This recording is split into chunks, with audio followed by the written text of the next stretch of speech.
One of the biggest problems that gaming is facing today is its massive cheating problem. From anti-cheats that don't really work in the games at all, to people in Warzone literally using the Force in Star Wars to kill people. Is cheating going to be the downfall of gaming, or is this something that game developers, publishers, and players can conquer together?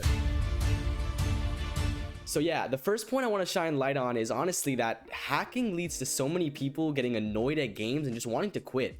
I mean, I've been playing games for so long now, and I've been seeing so many different hacks come in games like Call of Duty, Fortnite, and honestly, every time I see a hacker, I just get angry and it makes me want to get off the game. It's such a big problem nowadays. Hackers need to die. But I mean, look, you're right. The fact that we have let hacks get to this point of cheating is insane. With the amount of anti-cheats that these companies have put into place and they still don't work. Companies are still finding ways to get around and have people pay for hacks and anti-cheats and things like that. Absolutely preposterous behavior. How is the game even fun for you at that point? No, it's really sad. I mean, these people don't want to take the time like everyone else to get better at a game to actually win. So they have to go take the decision to go buy hacks for money, get their account banned in about 15 minutes. Oh, just for a little satisfaction of getting 15 kills really fast. Like, it's just not worth it. It makes no sense at all. You need to get some help. That's what I'm saying. Like, how do you as a person find enjoyment out of it? Where is the fun? You know you're going to win every single game. Think about it this way. Hackers, from our perspective, non-hackers, we load up into a game of 130 people. We want to get to the top. It's already hard enough. The odds are already stacked against us. And then you have to come in and you basically get free kills the whole game. If we get to the end and we spend an hour of our time in a battle royale just to get killed by hackers in the end, I want to be like Speed and throw my ass at the TV screen and break it into a million pieces. It's frustrating. Honestly, it's bullshit. Yeah, so I'm really just curious at this point. Like, I don't have any numbers in front of me, but I know softwares and anti-cheats do not come cheap. I know they cost a decent amount of money. And the fact that gaming developers are still buying these anti-cheats and they're not even working is really alarming, because they're dumping all of this money into anti-cheats and less money going into research and development. It's kind of crazy, and maybe that's another reason why we saw an increase in gaming prices to $70, because now all these games are multiplayer. They revolve around multiplayer, most of them. Now they need to invest in good anti-cheats. They gotta be digging themselves in some type of hole financially.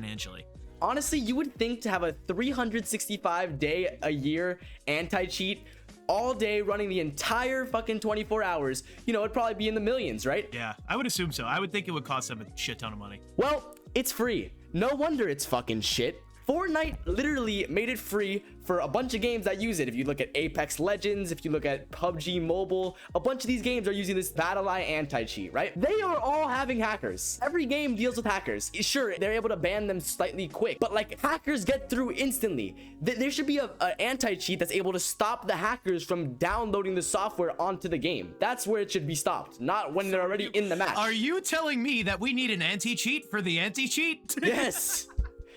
The anti-cheat needs to be buffed because it's shit. That's preposterous. I mean, listen, you're not wrong. That takes me by surprise. I genuinely thought that these companies were pumping in a ton of money into research and development for anti-cheat. That's not to say that they don't, though, because just because the anti-cheat software is free doesn't mean that all the research and development that putting the software together, that's not free. So I'd be curious to know the numbers behind that. I know that's really hard to get. We probably can't get that, but if anybody knows, let us know in the comments. So the next point I wanted to bring up is that cheating happens so much when money is involved, and it's honestly super annoying. The best example I know of this is when you go into a Fortnite Cash Cup and you look at the leaderboards. One time I was checking and I look at the #1 spot. The guy who won was almost 50 points over everybody, right? And then I check about 15 hours later, and now that guy's name is removed. This happens so much. People are cheating just to get money when it literally never works. Like, why do they keep doing this? I don't get it. I really don't understand, because then, like, why are you cheating? Because you just then you have literally no shot at winning at all if you cheat, because then they're just gonna take you down and you can't participate anymore. They just want to see their name. They want to get a nice little screenshot of their name in #1 so they could post it on their Twitter to their 13 followers. That's what they want to do. And you're right, and you make a great point. Not only, you know, with tournaments and events like that, but now we have games that are coming out that have skins that have monetary value, and, you know, everybody's gonna think, oh, you know, CS:GO, which is true. You know, there are skins that have monetary value, but it doesn't really come from playing. You kind of just open chests, and it's kind of like a gamble. I'm talking about more games like Dead Drop, Dr. Disrespect's game. If you guys aren't familiar with that, it's an FPS shooter. It'll be out really soon. It's in alpha right now. But now this game is going to have collectible assets inside the game that you could pick up from playing. It's an extraction shooter that you'll be able to put into a cold storage and buy and sell it on the market. Now, there's cheating in all video games, regardless of whether there's games like that or games where you could buy, earn, and sell in-game collectibles. So this bears the question of how is games like that, like extraction shooters, like Dead Drop, like Shrapnel, how are they going to prevent cheaters from being in the game? Because now, not only are you messing, you know, with battle royales, tournaments, and events, now there's real life money attached to all this in-game stuff that you could actually earn from playing the game. So I'm kind of curious to see how they combat that. Yeah, I mean, that's a really good question. If I had to come up with a possible solution to that, it would be that if someone gets killed and they have valuable items and they were clearly killed by a hacker, what should happen? Hacker gets banned, does not get a single chance back on that game. There's money involved. There's no joking around here. If you're in real life and you somehow scam someone for money, you can face jail time, you know? Correct. So, yes, if this is a game with money, then you should also face bigger consequences than a game without money. So I think you should be banned for life, and also maybe some sort of payment to the person that you stole from, because there should be some sort of real punishment, because this is not fake money. This is not bullshit. If you're playing with real money, no cheating should happen, right? What I think should happen is either some form of payment to the player that you took from, and it should be more than what you took from them, or that player gets banned for life and the player gets their items back that they lost. I think that's the best solution that I can think of. And that's a great solution. I think a more realistic solution, in my opinion, is you perma IP ban whoever did the cheating, so they're permanently banned from any game that you create from here on out, and whatever assets that player had on them at the time of death, they should be rewarded those items back. I think that's more of a realistic way to go about it, you know, and then we can talk about punishments. I mean, that's a punishment in of itself, but I do agree, we do need more punishments.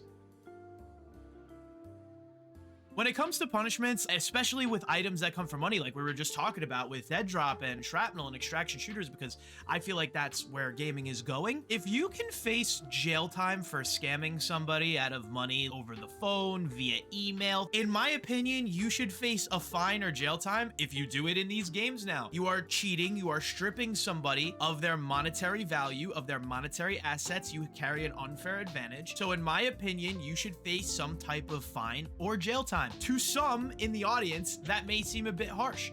To me, if you're playing for money or there's any type of monetary value involved and you are cheating, you should face those type of consequences so that the next person actually thinks twice, instead of just getting an account ban. They'll actually think twice on cheating the next time in any game. Yeah, I definitely agree with you. I think that these little bans in games that don't involve money are not enough, especially when money is in the line. We're gonna have to have stronger punishments. I don't know about jail time, even though I think jail time would help, but I feel like it's pushing it a little too much. Lock them up! Lock them up! Put them in prison! Lock them up! No, I think fines are definitely the right way to go. I think increasing the fine, you give them a permaban from that game, and if it happens in another game, then they have a bigger fine the next time, so they make sure they don't do it again. But I think these are things that need to get changed, especially moving into the future of gaming, which we think obviously is in the Web3 category. But yeah, I think that's the best way to go at it. All right, guys, well, that's it from us. If you enjoyed this, let us know in the comments below, and if you disagree with anything we said, let us know too. We'd love to hear your feedback. Thank you guys for watching. Have a great day, and see you guys next time. Peace. Peace.